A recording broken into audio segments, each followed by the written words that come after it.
শ্বশুরবাড়িতে নানা প্রতিকূলতার মধ্যে দিয়ে যেতে যেতে মাঝে মাঝে মনে হয় যে যেহেতু আমি একটা কন্যা সন্তানের জন্ম দিয়েছি, তো মাঝে মাঝে আমার এইটা মনে হয় যে কন্যা সন্তান হয়ে জন্মানোটা বোধহয় পাপ, বা মেয়েটারও হয়তো শ্বশুরবাড়িতে গিয়ে অনেক প্রতিকূলতার মধ্যে দিয়ে যেতে হবে।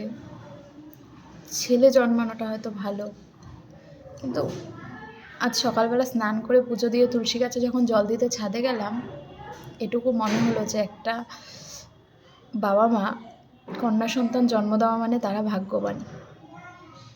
আমি নিজেকে এই মুহূর্তে দাঁড়িয়ে অনেক ভাগ্যবান মনে করছি। কেন মনে করছি? জল দিয়ে যখন উঠলাম, বেসিক্যালি আমি ছাদে গেলে আশেপাশটা দেখি, যেহেতু ঘর চারিদিক বন্ধই থাকে সবসময়, উঠোন নেই আমাদের বাড়িতে। ছাদের ওপরে একজন সুপুত্রকে দেখলাম তার মাকে ইচ্ছে মতো চড় মারছে।